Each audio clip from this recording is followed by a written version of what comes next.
the spray of salt water across her face, the roar of cannon fire ripping through the air, the desperate fight for survival on a splintering deck. You might think of landlocked empires when the Habsburgs come to mind, a dynasty synonymous with castles and court intrigue. But their reach extended far beyond the hills and valleys of Central Europe. For centuries, this powerful family, through its various branches ruling Spain, Austria, and the Holy Roman Empire, commanded vast navies. Their ships navigated treacherous seas, battling rivals and defending sprawling territories. These were not just skirmishes. These were colossal clashes where the fate of empires, the lives of thousands, and the very course of history hung precariously in the balance. Here are 6 times the Habsburgs threw down on the high seas, pushing the limits of human endurance and naval warfare. Number 1. The raid on Otranto Barrage, 1917. The chill of May 1917 clung to the Adriatic Sea, beneath a sky still dark with pre-dawn. 3 fast cruisers of the Austro-Hungarian fleet cut through the water. The SMS Seda, SMS Helgoland, and SMS Novara, sleek and powerful, were not alone. 2 destroyers, the SMS Sea Skeeple and SMS Balaton, along with 3 torpedo boats, raced alongside. Their mission was daring, a direct assault on the Otranto Barrage, a vital Allied blockade line stretching across the mouth of the Adriatic, designed to trap the Austro-Hungarian fleet within its home waters. This line, formed by drifters, small fishing boats with nets and mines strung between them, was guarded by Allied destroyers and cruisers. Breaking it open meant freedom for the Habsburg Navy, and a potential shift in the war at sea. On the bridge of the SMS Novara, Commander Michaelis Horthy stood a man with a sharp gaze and an unyielding will. He had planned this operation meticulously. He understood the risks. Allied patrols were always present, but speed and surprise were their allies. The plan was simple: split their forces, overwhelm the drifters, and then deal with any Allied warships that dared to intervene. The moon, a thin sliver, offered just enough light to navigate, without giving away their position too soon. The engines hummed, a low vibration that thrummed through the steel deck plates beneath their feet. Every sailor on board knew the stakes. Many had families waiting in the port city of Pula, Croatia, their lives connected to this desperate gamble. As the first hints of dawn painted the eastern sky, the Austro-Hungarian ships reached the barrage. Horthy's force split. The Sepal and Balaton sped south. The Saida and Helgoland took the center, and the Novara with Horthy himself surged towards the northern sector. The unsuspecting drifter crews, many of them Italian fishermen pressed into service, were caught completely off guard.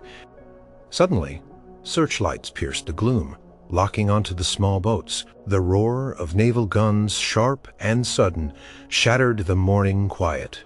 Shells slammed into the wooden hulls of the drifters, tearing them apart. Nets, mines, and men were flung into the churning sea. It was a swift, brutal assault.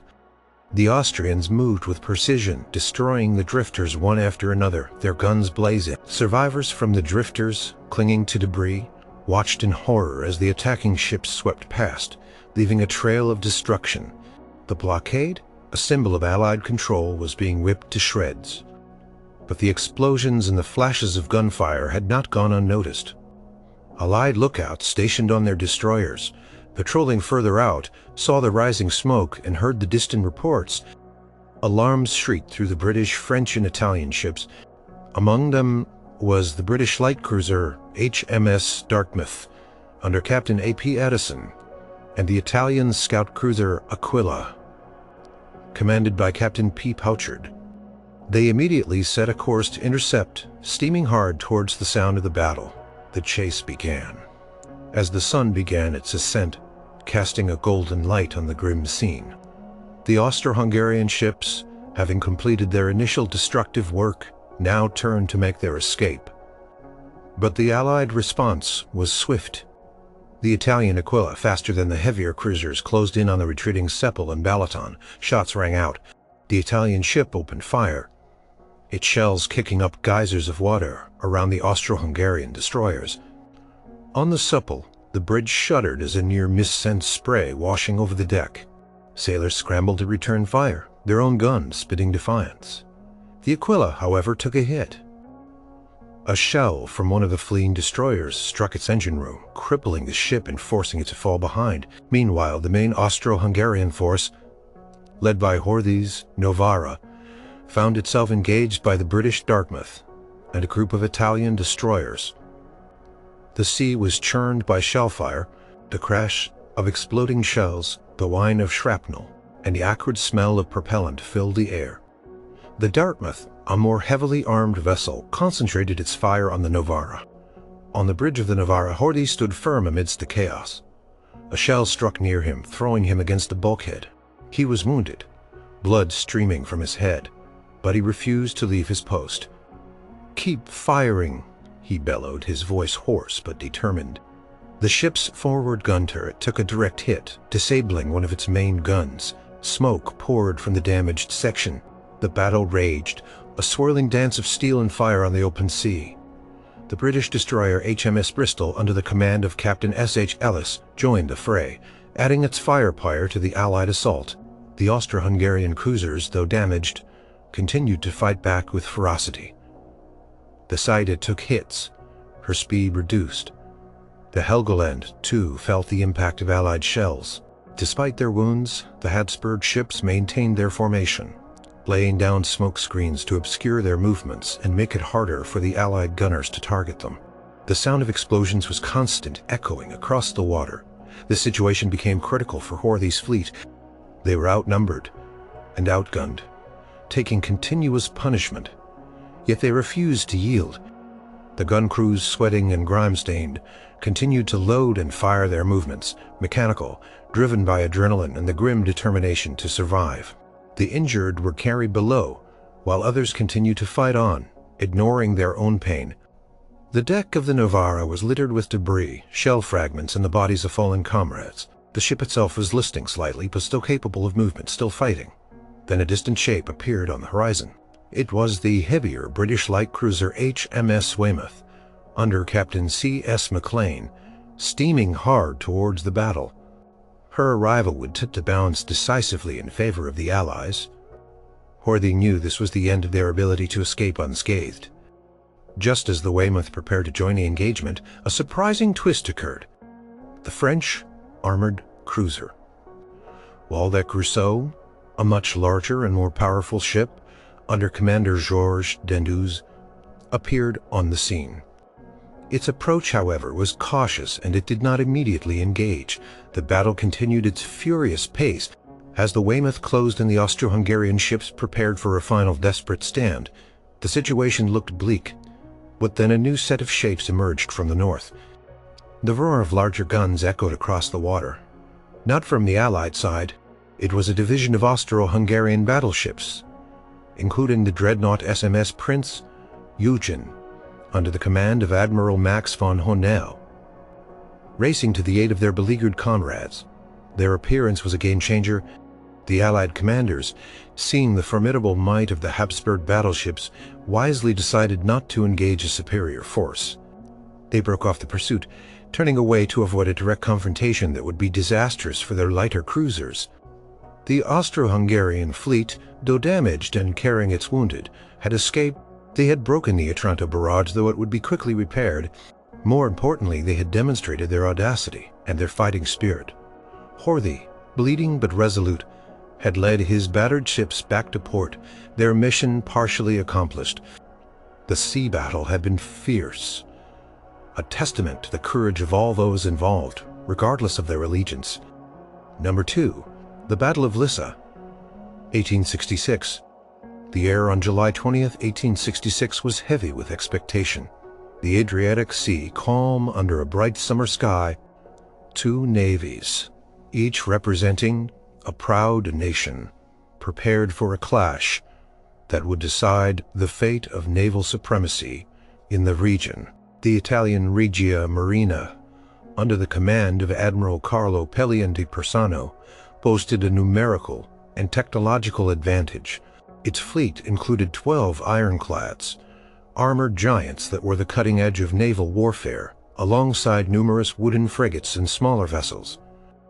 Their mission: to conquer the island of Lissa, a strategic Austrian outpost in the Adriatic, and consolidate Italian control over the newly unified kingdom.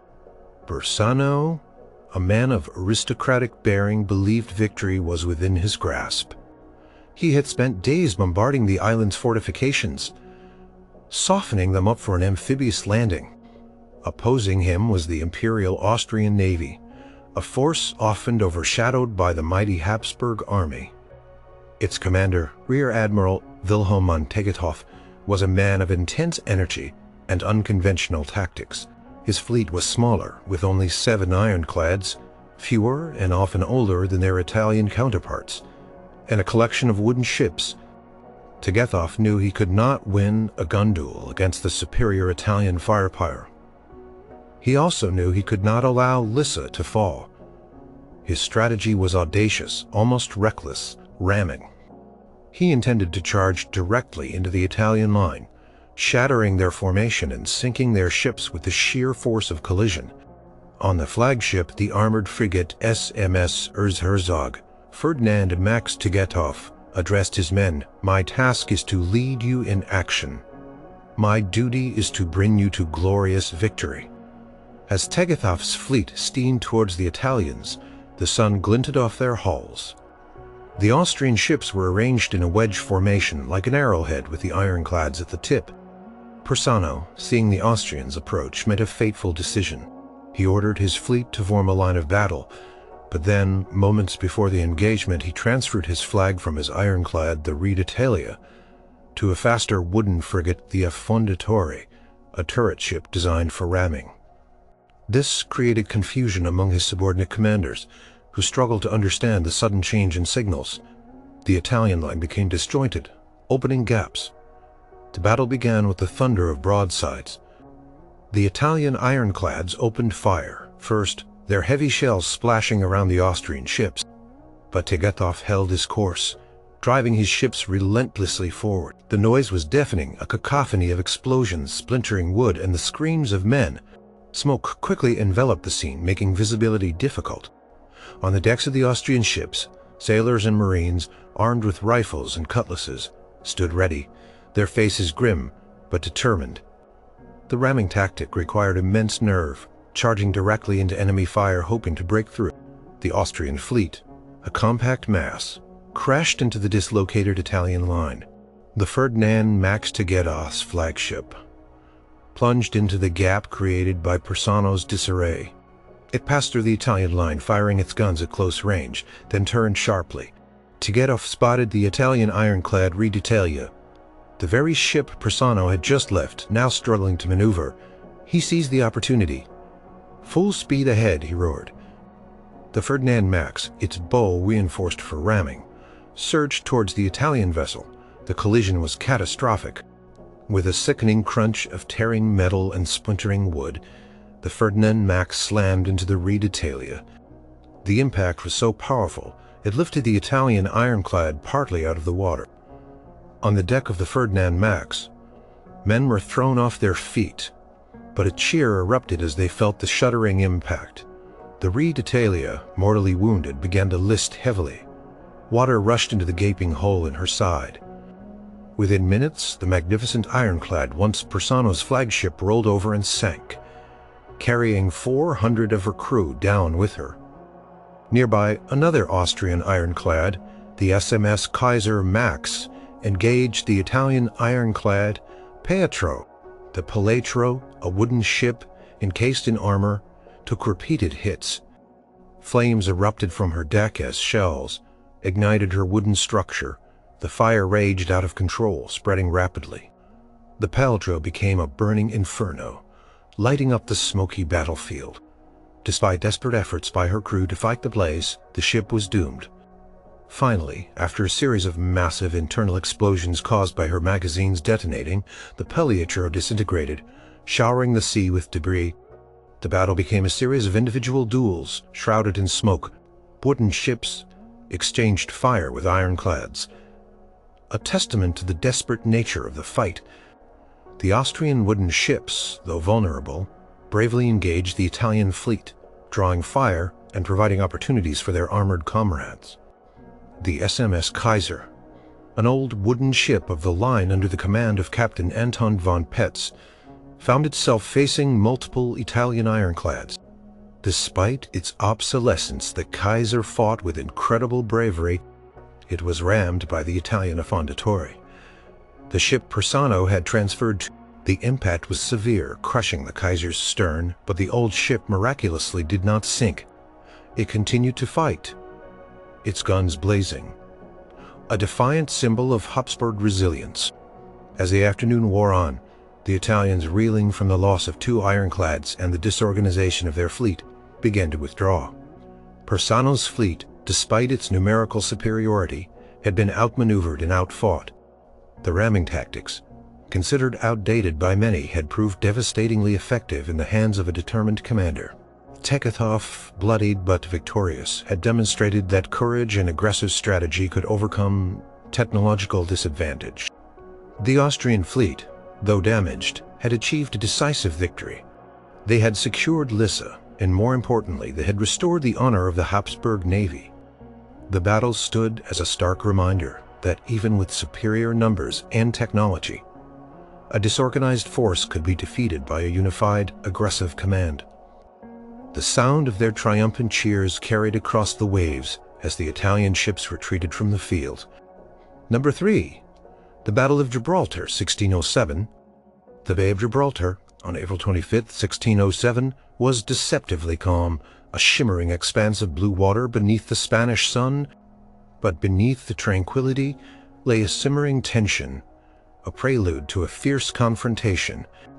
Anchored within the bay lay a formidable Spanish fleet, 21 warships strong, including 10 galleons, and 11 smaller vessels. This was the Spanish treasure fleet, laden with silver from the New World, protected by the formidable defenses of the Rock of Gibraltar. Its commander was Don Juan Alvarez de Aviles. A seasoned Spanish admiral, he felt confident. His ships were at anchor, seemingly safe. Their cannons prepared. Suddenly on the horizon, sails appeared. It was a Dutch fleet of 26 warships, commanded by Admiral Jacob van Heemskerk, a daring and experienced privateer. Heemskerk's mission was audacious: to attack the Spanish fleet in its own harbor. The Dutch, having gained their independence from Spanish Habsburg rule after decades of bitter struggle, were pushing their naval power into Spanish waters, challenging their former overlords directly. Heemskerk knew that attacking a fleet at anchor was risky. Ships at anchor were less maneuverable, but they could also bring all their guns to bear. He formulated a plan that relied on speed and aggression. Heemskerk divided his fleet into 2 squadrons. One, led by himself in his flagship Emilia, would target the largest Spanish galleons. The other would focus on the smaller ships and prevent any escape. The wind was with them, filling their sails as they surged towards the unsuspecting Spanish. On board the Dutch ships, sailors prepared their cannons, their faces grim with determination. The memory of Spanish oppression, the decades of conflict, fueled their resolve. This was more than just a battle. It was a symbol of their hard-won freedom. As the Dutch ships closed the distance, the Spanish began to realize the extent of the danger. Alarms shrieked through the Spanish fleet. Sailors scrambled to cut anchor cables, to hoist sails, to turn their ships to face the incoming threat, but it was too late. The Dutch ships, moving with surprising speed, were already among them. The battle exploded into chaos. The roar of cannon fire was deafening, echoing off the towering Rock of Gibraltar. Smoke, thick and acrid, billowed across the bay, obscuring visibility. Heemskerk's flagship, the Emilia, plunged directly into the heart of the Spanish line, targeting Alvarez de Aviles' own flagship. The Dutch ships fired broadside after broadside, their well-trained gun crews reloading with efficiency. The Spanish, caught off guard, struggled to respond effectively. Many of their guns were not properly aligned, or their crews were still scrambling into position. Their ships anchored could not maneuver to present their full firepower. On the bridge of the Emilia, Heemskerk directed the fight with cool precision. Then tragedy struck. A Spanish cannonball, a heavy iron sphere, smashed into his leg, tearing through muscle and bone. He fell to the deck, gravely wounded. His crew rushed to his side, but he urged them to continue the fight. "Do not let my death lessen your courage," he reportedly said. He was carried below, but the sight of their fallen commander only seemed to fuel the Dutch fury. They fought with renewed aggression, seeking vengeance for their admiral. The battle descended into a desperate close-quarters struggle. Dutch ships grappled with Spanish vessels, boarding parties swarming across the decks. The clang of steel on steel, the shouts and screams of men filled the air. Cutlasses flashed, pistols barked, and hand grenades exploded. The decks became slick with blood. The Spanish, despite being caught by surprise, fought fiercely to defend their ships and their treasure, but the Dutch aggression was relentless.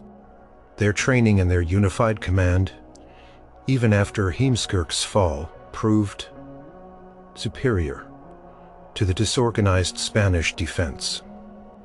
One by one, the Spanish ships were overwhelmed. Some were sunk by cannon fire, their hulls ripped open, sending them plunging to the bottom of the bay. Others were captured after fierce boarding actions, their crews either killed or taken prisoner. The water around the ships was churned by falling debris bodies and the desperate thrashing of men struggling to stay afloat.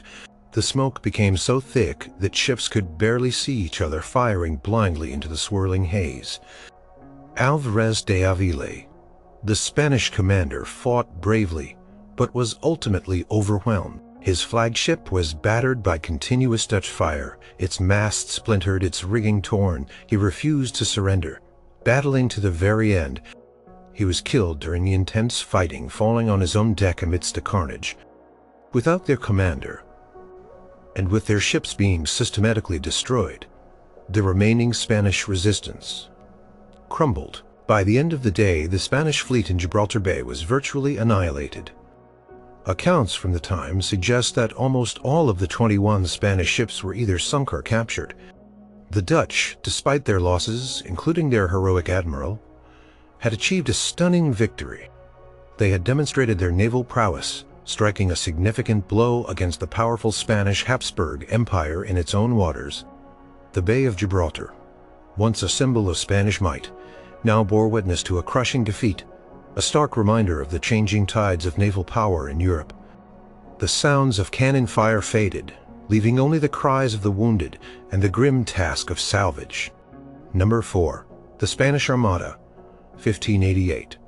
The year 1588 loomed large in the minds of millions, a time of immense tension and fear across Europe. Philip II, the King of Spain and head of the Spanish Habsburg dynasty, had conceived an audacious plan to invade England and depose Queen Elizabeth I. He believed this was a divine mission, a way to restore Catholic rule to the island nation and to end English support for the rebellious Dutch. For years, Spanish shipyards had toiled assembling the largest fleet the world had ever seen. Over 130 ships, from massive galleons to smaller supply vessels, were gathered bristling with cannons and carrying some 30,000 soldiers. This was the Invincible Armada, a name that echoed the king's confidence. Its commander was the Duke of Medina Sidonia, a man with little naval experience, chosen by the king due to his noble lineage and loyalty. He felt the immense weight of his monarch's expectations on his shoulders. On May 28, 1588, the Armada finally set sail from Lisbon, Portugal. The sight was awe-inspiring, a forest of masts and sails stretching for miles across the horizon. Their plan was to sail up the English Channel, meet a Spanish army under the Duke of Parma in the Spanish Netherlands, and then escort Parma's troops across to England for the invasion. But the journey was plagued from the start.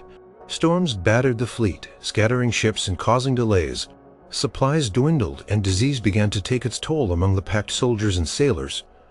Word of the Armada's approach reached England. Beacon fires blazed along the English coasts, signaling the alarm. Sir Francis Drake, a daring privateer and naval commander, along with Lord Howard of Effingham, the Lord High Admiral, commanded the English fleet. Their ships were smaller and lighter than the Spanish galleons, but they were faster and more maneuverable, designed for speed and gunnery. rather than boarding actions. The English strategy was simple: harass the Armada, prevent it from linking up with Parma's army, and wear it down with continuous fire. On July 21st, the first engagement began off Plymouth. The English ships sailing in a line used their superior maneuverability to rake the Spanish flanks with continuous cannon fire. The Spanish, accustomed to grappling and boarding, found it difficult to engage the nimble English vessels. Their heavy guns, designed for close-range broadsides, struggled to hit the fast-moving targets. The air was filled with the roar of cannons, the acrid smell of gunpowder, and the splash of cannonballs hitting the water. The English, though inflicting damage, could not break the Armada's formidable crescent formation. For days the chase continued up the English Channel. The English pursued the Armada relentlessly, launching small probing attacks, firing at long range, and then retreating. The Spanish held their formation, slowly making their way towards Calais, France, where they hoped to rendezvous with Parma's army on board the Spanish ships. Morale began to waver. Their supplies were running critically low, and Parma's army was not ready to embark. The constant bombardment, though not sinking many ships, was chipping away at their resolve. Then came the night of July 28th. The Armada lay at anchor off Calais. Its ships clustered together. The English unleashed their most cunning tactic, fire ships. 8 old, stripped-down vessels, packed with flammable materials, were set alight and sent drifting towards the anchored Spanish fleet. The sight of the flaming ships, glowing ominously in the darkness, caused panic among the Spanish crews. The thought of their wooden ships catching fire and exploding or being trapped by the flames was terrifying. In a desperate attempt to escape the inferno, the Spanish captains cut their anchor cables, abandoning their carefully ordered formation. The Armada scattered, breaking its defensive crescent. The next morning, July 29th, the English seized their chance. With the Spanish ships dispersed and disorganized, the English launched a full-scale assault off Gravelines. The battle was fierce and prolonged. The English ships, now able to pick off individual Spanish vessels, poured continuous fire into their exposed hulls. Spanish ships, unable to maintain formation, struggled to support each other. Cannons roared without pause. Smoke became a suffocating blanket across the sea, and the cries of men echoed amidst the explosions. On the decks of the Spanish galleons, men fought desperately, some falling to English cannon fire, others struggling to repair torn sails and splintered masts. Medina Sidonia, despite his inexperience, showed courage, trying to rally his scattered fleet. But the relentless English attack, combined with the earlier panic, proved too much. Many Spanish ships were severely damaged, their crews exhausted and demoralized. Yet remarkably, only a few Spanish ships were sunk outright during the battle itself. As the day wore on, the wind shifted.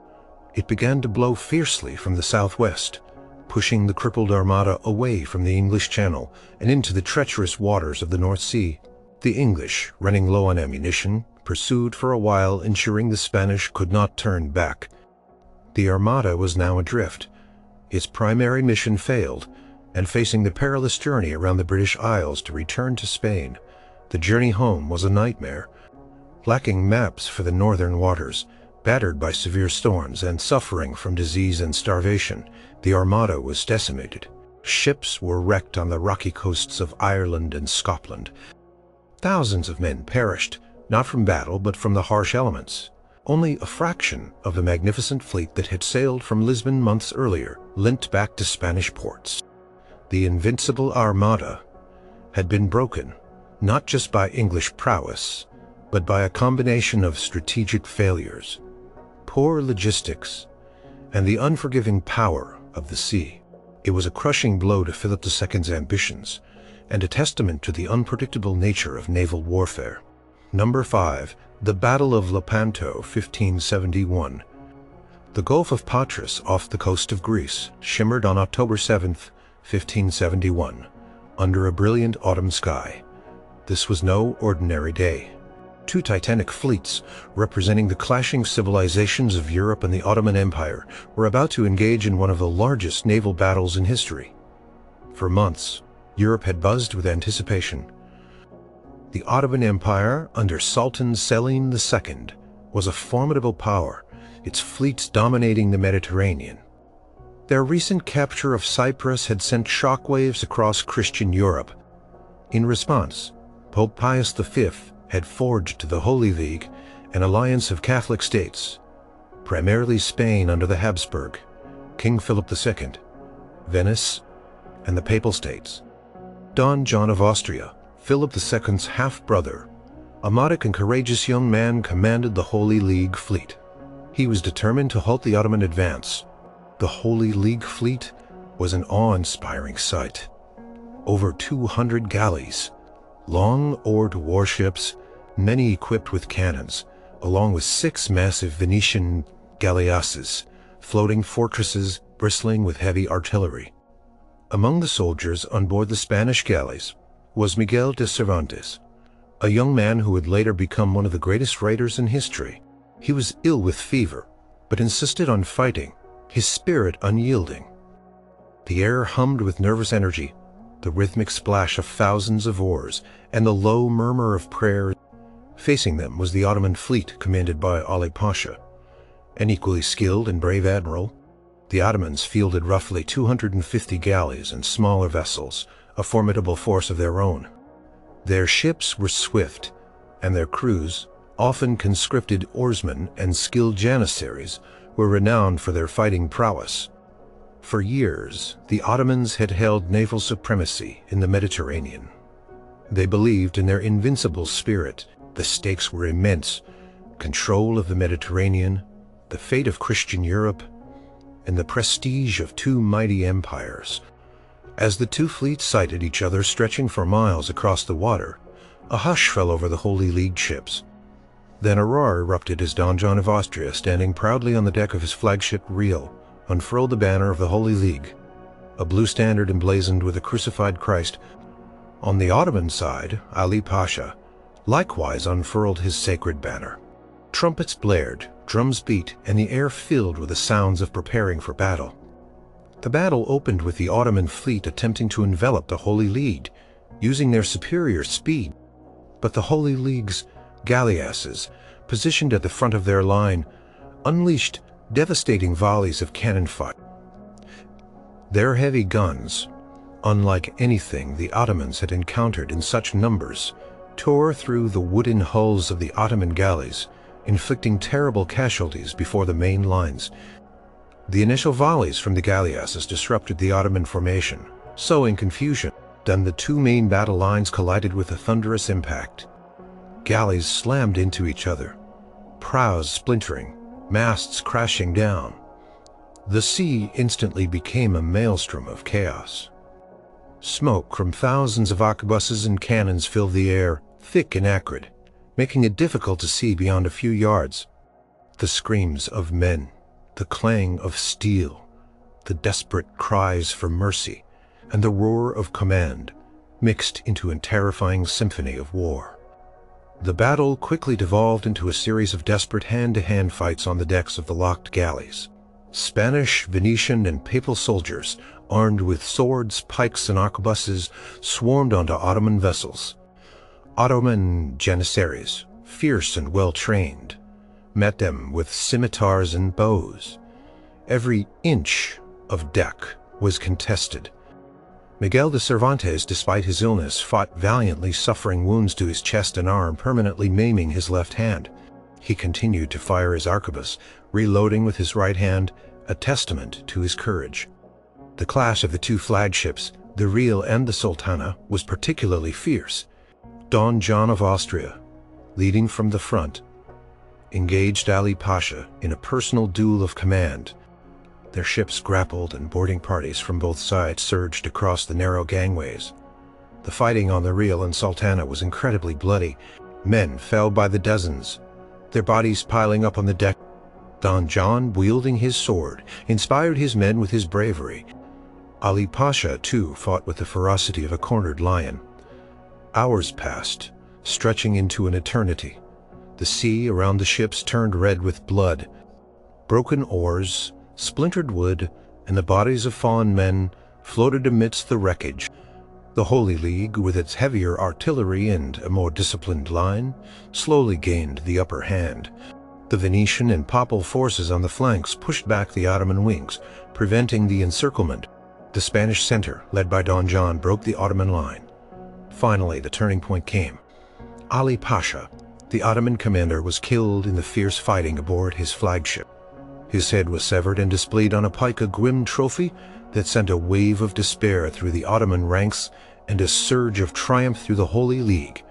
With their commander fallen and their line broken, the Ottoman resistance crumbled. Panic spread through their fleet. Some ships attempted to flee, but many were surrounded and overwhelmed. By late afternoon, the battle was over.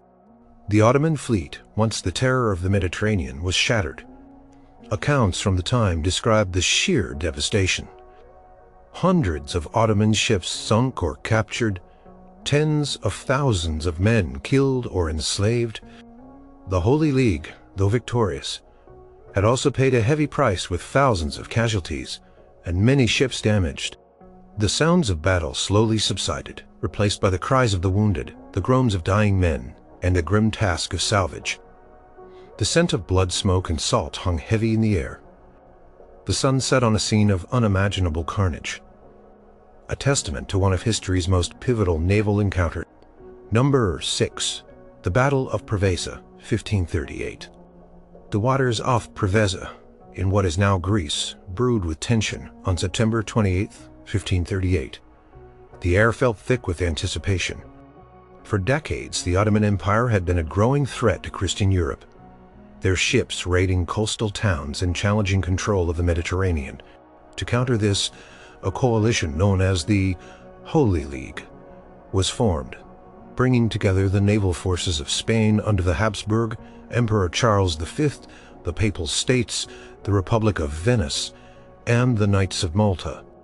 Andrea Doria, a formidable Genoese admiral serving Emperor Charles V, commanded this diverse but powerful Christian fleet of around 300 ships, including 157 galleys. Doria was a cautious and experienced commander, known for his strategic mind. Facing this Holy League was the formidable Ottoman fleet commanded by Hayreddin Barbarossa, a legendary corsair and admiral of the Ottoman Navy. Barbarossa had around 122 galleys and other smaller vessels. He was renowned for his audacious tactics, his speed, and his cunning. His reputation alone instilled fear throughout the Mediterranean. The stakes were clear: the fate of maritime control in the eastern Mediterranean. Both commanders knew the immense pressure on their shoulders. For days leading up to the battle, the two fleets had maneuvered, testing each other, seeking an advantage. The Holy League had positioned itself near the coast of Preveza, hoping to draw Barbarossa into a decisive engagement. However, Doria was wary of the strong winds and the challenging coastal waters, knowing that his large fleet could become disorganized. He opted for a cautious approach, moving his fleet further out to sea to allow for more maneuvering room. This decision would prove critical. On the morning of the battle, the wind was in favor of the Ottomans. Barbarossa, seizing the opportunity, immediately ordered his fleet to advance. The Ottoman galleys, sleek and fast, moved with precision, their oars churning the water. The Holy League ships, particularly the heavier Venetian galleasses and galleons, struggled to gain speed and maintain formation against the headwinds. Doria found his fleet spread out, struggling to respond to the rapid Ottoman advance. The battle began with long-range cannon fire. The Holy League's larger ships, particularly the massive galleasses, were able to unleash devastating volleys, sinking several Ottoman galleys early in the engagement. One such galleass, isolated from the main Christian fleet, fought valiantly against multiple Ottoman attackers, its heavy guns tearing through their wooden hulls. But these initial successes were isolated.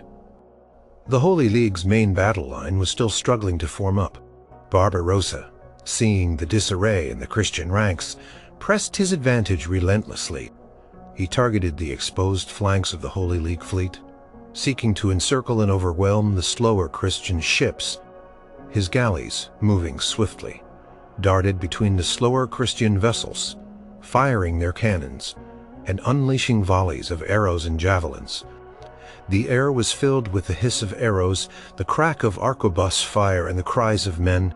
On the deck of his flagship, Doria observed the unfolding chaos. He tried to rally his scattered ships, sending signals to form a tighter line, but the wind and the sheer speed of the Ottoman attack made it difficult. The Holy League was simply too spread out, and many of its ships found themselves fighting individual duels, unable to support each other effectively. The battle became a series of desperate skirmishes rather than a unified fleet action. The fighting was intense and brutal. Christian and Ottoman sailors and soldiers engaged in fierce hand-to-hand combat on the decks of grappled ships. Swords clashed, axes bit into wood, and the screams of the wounded mingled with the shouts of commanders. The scent of smoke and blood filled the air. Despite their numerical superiority, the Holy League's lack of a cohesive battle plan and their inability to form a unified line severely hampered their effectiveness. As the day wore on, it became clear that the Holy League was losing ground. Barbarossa's tactics were proving superior. He exploited every weakness, every gap in the Christian formation. The Ottoman ships, with their lighter build and greater maneuverability, could outpace and outflank the heavier Christian vessels. Many Holy League ships were damaged, their masts shattered, their oars broken. Casualties mounted rapidly on the Christian side. With the sun beginning to set and seeing his fleet in disarray and suffering heavy losses, Andrea Doria made a grim decision. To prevent a complete annihilation, he ordered a retreat. It was a difficult and bitter choice for the proud admiral. Under the cover of darkness, the Holy League ships began to disengage their sails, billowing as they tried to escape the pursuing Ottoman galleys. The retreat was chaotic, with many ships still under fire from the relentless Ottomans. The Battle of Preveza ended in a decisive victory for the Ottoman Empire. While the Holy League had suffered fewer outright ship losses, their fleet had been forced to retreat in disarray, abandoning the field to Barbarossa. The Ottoman victories solidified their control over the eastern Mediterranean for decades to come, allowing them to expand their influence and threaten Europe more directly. The Sea off Preveza, once calm, now bore the grim testament to a significant defeat for the Christian powers. A stark reminder of the strength of the Ottoman naval might and the cunning of Barbarossa.